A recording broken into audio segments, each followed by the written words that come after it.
que j'ai de... Vous dites Berlin, mais nous c'est Tita, avec moi. C'était il n'y a pas très longtemps, donc je ne suis même pas encore prêt. Je pense que c'est vraiment aujourd'hui qu'on a réalisé sur la route qu'on ne verra plus cette bonne personne qu'elle était, que beaucoup de nous avons rencontré quelques années. On n'a pas eu la chance de le connaître dans son enfance, mais je peux vous assurer que c'est quelqu'un d'entier, qui a toujours été entière avec nous, qui a toujours été fidèle et qui a pris beaucoup de coups pour nous ici, à Bruxelles et dans la résistance. Vraiment, j'ai pas de mots.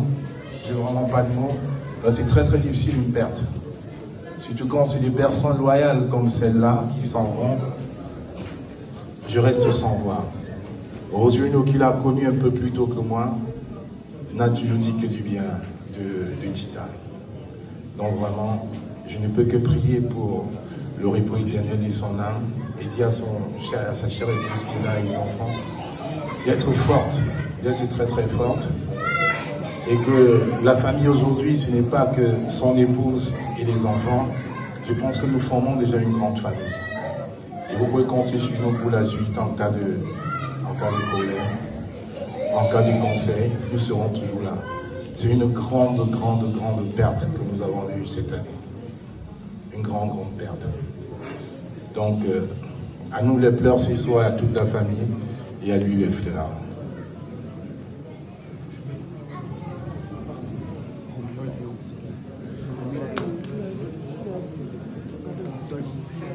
Vous constatez que nous manquons de mots. Le souvenir que nous avons de Tita, moi particulièrement, c'était le 2 juillet 2021, la veille de la grande marche de la résistance du 3 juillet 2021 sur Paris, où Tita le Berlinois est venu passer la soirée avec nous. Et c'était un monsieur très déterminé dans tout ce qu'il faisait et surtout qui tenait à ses convictions.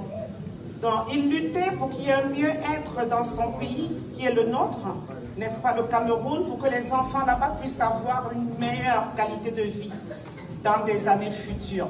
Donc ça, c'était la lutte de Tita le Berlinois. Toujours souriant. Moi, je garde cette image d'un homme toujours souriant, d'un homme toujours à l'écoute et surtout à donner des conseils pour qu'on avance. C'était un fan number one du président Maurice Kamto, comme nous aimons l'appeler, dans le mouvement L'Alternance, c'est Kamto.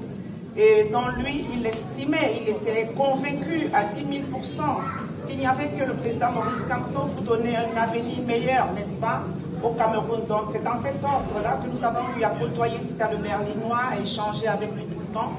Donc nous gardons de lui un souvenir vraiment de quelqu'un de très aimant. Merci beaucoup. Bonjour à tous les amis de Tita. Vous avez dit tout à l'heure Berlin, mais nous on le reconnaît comme Tita le Berlinois. Ce qui fait que nous avons pris la peine de venir ici, c'est parce qu'en fait, il était vraiment une personne vraie, comme j'ai suivi ses grands frères dit tout à l'heure. Moi personnellement, je ne l'ai pas connu pendant longtemps, mais les quelques moments que j'ai fait avec lui, nous avons un petit groupe de 3 personnes. Il y avait moi, Tita et une autre personne qu'on appelait Ono Lamafu. Et à l'intérieur de notre groupe, on était des personnes vraies. Donc si je peux tirer sur lui, je tire. S'il peut tirer sur moi, il tire. J'ai encore sa dernière conversation avec moi, où je suis arrivé à Bruxelles. Je venais faire un truc rapidement pour rentrer. Il m'appelle, il dit, comme il reste, tu es à Bruxelles, tu viens pas chez moi. Non, viens chez moi, non. J'ai encore ça dans mon téléphone. J'arrive chez lui, il dit que je suis pressé de travailler. Il dit que non, il ouvre la boisson, il dit qu'il faut qu'on boive. Il dit whisky, il dit que non, il travaille, il dit 20 euros, tu vas boire. Il dit que bon, je vais revenir la prochaine fois. Et je suis resté un jour, j'étais à l'école, dans notre petit groupe, depuis on ne le voyait plus. Je me rends compte que c'est sa femme qui écrit dans le groupe. Il dit que, mais, on dit Tita, c'est comment ça va? Elle me dit non, c'est pas Tita, c'est plutôt sa femme. C'est là qu'elle nous raconte ce qui s'est passé. Elle nous dit, si je suis venu écrire ici, c'est parce que vous étiez des personnes qui comptaient beaucoup pour Tita. Et moi, j'ai été ému. Je suis la personne qui a même annoncé sa maladie sur Internet. Parce que c'était, je peux dire, c'était, il me disait que tu es ma personne. Quand il a acheté sa maison, il me dit, tu es la première personne que j'invite chez moi. Je lui ai dit que vraiment, je te remercie. C'est beaucoup d'honneur que tu me fais. Et jusqu'à présent, nous on le gardera dans notre cœur. On sait, comme son frère dit tout à l'heure, qu'il était un peu colérique. Mais la colère, ce n'était pas parce qu'il était méchant, mais il voulait faire passer ses idées. Donc Titan n'était pas le genre de personne qui tournait. Quand ça ne va pas, il faut être. Un jour, j'ai eu un problème avec un membre du gouvernement, un petit membre du gouvernement. Bon, j'ai un peu paniqué. Oh là là, Titan m'a laminé. J'ai dit, il m'a laminé. J'ai dit, ok, on va jouer à ce jeu. Donc franchement, ce que je garde de ce frère, c'est qu'il était un homme vrai. Et quand quelqu'un est vrai, on est content de l'accompagner et d'être aussi vrai avec lui. Et je vous prie, de tous ceux qui l'ont connu, de vraiment d'avoir des pensées positives pour cette personne. Parce que franchement, comme son frère a dit tout à l'heure,